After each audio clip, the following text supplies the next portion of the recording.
오늘은 도피성이라는 제목으로 하나님의 말씀을 함께 나누겠습니다. 여호와 하나님께서 이제 실로의 성막 앞에서 하나님의 임재 앞에서 지파들에게 대한 모든 땅을 그 분배를 마무리하신 다음에 여호수아에게 또 오늘 본문이 20장과 21장에 도피성과 레위 사람의 성읍에 대한 지정을 분명하게 하시는 내용이 오늘 본문에 나오고 있습니다. 하나님께서 모세를 통해서 이미 이 도피성에 대한 말씀은 구체적으로 주셨습니다. 민수기 35장에도 나와 있고요. 또 신명기 4장을 포함한 또 신명기 19장에 보면 이 도피성을 이미 모세를 통해서 하나님이 명령하신 내용이다라고 저희가 이해할 수 있습니다.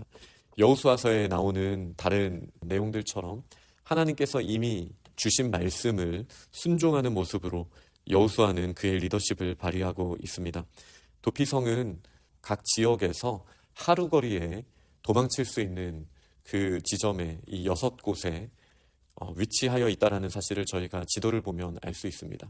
어느 곳에서 문제가 생겼든 하루길을 열심히 달려가면 이 6 도피성 중에 하나에는 반드시 들어갈 수 있도록 하나님께서 세밀하게 이렇게 도피성을 준비해 주셨다라고 저희는 말할 수 있겠습니다.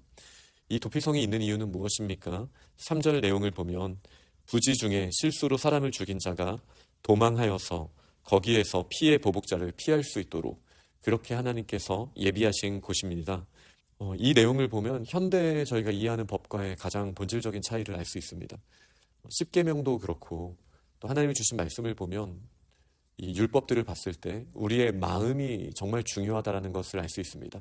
이 계명을 폐하러 오신 분이 아닌 완성하러 오신 예수 그리스도의 말씀 또한 우리의 마음의 문제에 대해서 말씀하시는 거죠. 어떤 문제를 말씀하십니까? 살인한 것이 꼭 육체적으로 살인한 것만이 살인이 아니다. 우리의 마음으로 형제를 또 자매를 미워하면 그것이 살인이라고 말씀하십니다. 그러니 하나님 나라의 법은 우리의 마음의 동기가 어떠한지, 우리의 마음이 어떤 상태인지가 정말 중요하다고 할 수 있습니다. 물론 예수님의 말씀은 그만큼이나 우리가 마음을 지켜야 하고 우리의 마음의 작은 문제 또한 큰 죄가 될 수 있다는 것을 분명하게 말씀하시지만 또 반면에 우리가 의도하지 않았는데 일어난 큰 실수에 대한 심지어 사람이 죽은 문제에 대해선 하나님께서 그가 이에 따라서 피해 보복을 당하지 않도록 도피성을 통하여 도망칠 수 있는 제도를 마련해 주셨습니다. 그 이유는 무엇일까요? 만약에 우리의 사랑하는 사람이 죽었다면 당장 그 동기가 보이겠습니까? 그 이유가 왜 죽었는지가 보이겠습니까? 그를 죽이는 사람이 명확하다면 그 사람에 대한 피해 보복을 우리는 참을 수 없을 것입니다.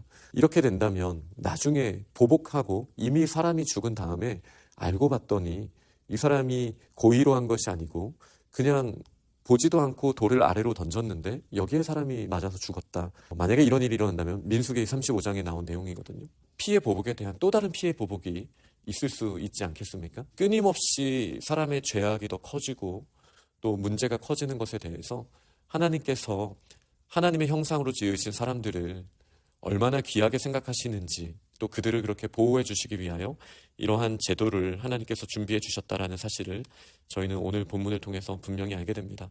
세상법은 행위가 중요하고 결과가 중요하고 이것에 대한 처벌과 또 이것에 대한 보상이 반드시 이루어져야 한다는 것을 말하지만 하나님의 법은 우리의 마음이 어떠한가, 우리가 어떤 동기로 그러했는가 이 부분에 또한 관심이 있다는 사실을 또 거기에 집중하고 계신다는 사실을 오늘 본문을 통해서 저희가 알 수 있겠습니다. 이 도피성 제도의 특징은 다음과 같습니다. 먼저 그가 도망을 칩니다. 도피성에 가면 성문에 있는 장로님들과 대화를 해서 그가 도피성에 피할 수 있는 상황이 맞는지 먼저 1차적으로 검증을 합니다.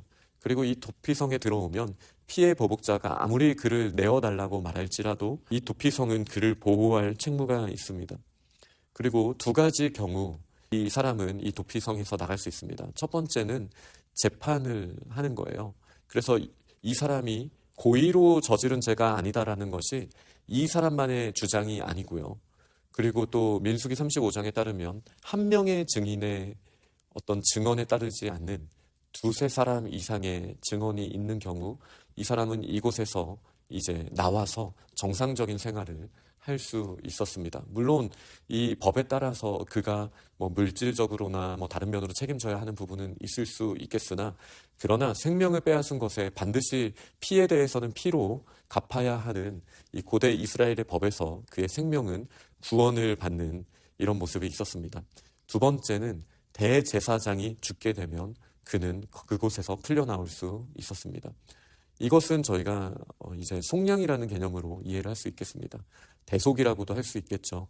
자격 없는 그가 대제사장, 백성들을 대표하고 또 하나님과 사람들 사이를 연결해주는 다리와 같은 이 대제사장의 죽음으로 말미암아 그에게 생명이 주어질 수 있다라는 사실이 오늘 본문을 통해 나오게 됩니다.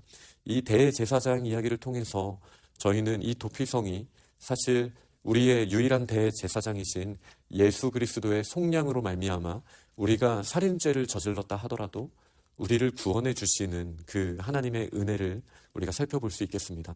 그러나 부지 중에 죄를 저지른 경우에만 도피할 수 있었던 것과 달리 저희 중에 누가 하나님, 저희가 모르고 지은 죄니 저희는 죄가 없습니다 라고 성읍에서 하나님의 도성 앞에서 외칠 수 있는 사람이 누가 있겠습니까?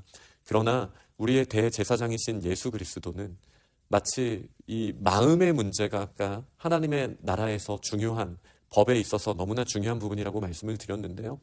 우리가 예수 그리스도 앞에 우리의 죄에 대해서 애통해하고 통회하는 마음으로 부르짖으며 나아갈 때 우리의 마음의 문제를 예수 그리스도의 보혈로 말미암아 저희를 용서하여 주시고 회복시켜 주시는 우리의 마음에서부터 먼저 깨끗게 하시는 은혜가 있습니다. 그리고 우리는 그 아픔과 우리의 죄에 대한 사유하심에 대해서 우리는 그냥 이제는 나는 완전히 새로워 라고 한 차원에서는 말할 수 있겠지만, 또 다른 차원에서는 용서받은 자답게 우리의 마음의 문제까지도 해결해 주신 그 하나님의 은혜를 기억하며 빚진 마음으로, 감사한 마음으로 우리는 도피성에 들어가게 되는 것이죠. 이 도피성에 들어가서 우리가 받아야 하는 이 재판에 대해서도 피하지 않고 하나님의 이 은혜 가운데 물론 피하기는 했지만 재판을 받고 저희의 생명은 구원을 받았으나 저희가 책임져야 하는 부분에 대해서는 책임져야 한다라는 부분도 또 도피성과 연결해 볼 수 있는 예수 그리스도의 구원 안에 들어있는 저희들의 모습이라고 할 수 있겠습니다. 말씀을 맺으려고 합니다. 저희들에게 연약함이 있죠. 부지 중에 또 우리의 마음의 연약함으로 우리는 죄를 짓곤 합니다. 그럴 때 피의 보복이 이 세상에 그냥 그대로 있었다라면 저희들은 어떻게 살아갈 수 있었겠습니까? 그러나 모든 하나님의 법이 마음의 동기를 중요하게 여기시는데, 이전에 우리가 어떠한 동기를 가지고 어떠한 잘못을 저질렀든 이 도피성 안에 들어온 자는 마치 유월절 어린 양의 피를 바르고 그 안에 들어있을 때 죽음의 사자가 뛰어넘었던 유월하였던 것처럼 우리의 마음에 어두움이 있었다 할지라도 이렇게 피의 보복자로부터 우리를 보호해 주시는 하나님의 은혜가 있습니다. 그 은혜는 우리를 신체적으로 지켜주시는 것, 그것에서 멈추는 것이 아닙니다. 하나님의 은혜는 우리의 동기를 완전히 새롭게 바꿔주십니다. 이전에는 우리가 악한 계획을 하고 나쁜 의도를 가지고 죄를 저질렀지만 이제 예수 그리스도 안에 있는 저희들은 하나님의 뜻을 구하며 하나님의 나라를 꿈꾸며 그렇게 우리의 마음이 하나님의 법을 먼저 적극적으로 구할 수 있는 상태가 되는 것, 이것이 도피성에서 예수 그리스도의 그 놀라우신 은혜를 경험한 저희들에게 나타나는 하나님의 구원이자 우리의 마음의 변화라고 할 수 있겠습니다. 예수 그리스도의 놀라운 은혜를 받은 저희가 더욱더 우리의 마음이 하나님을 향하게 되고 하나님이 기뻐하시는 모습으로 나아가는 그런 믿음의 사람들이 다 되시기를 간절히 축원합니다. 아멘.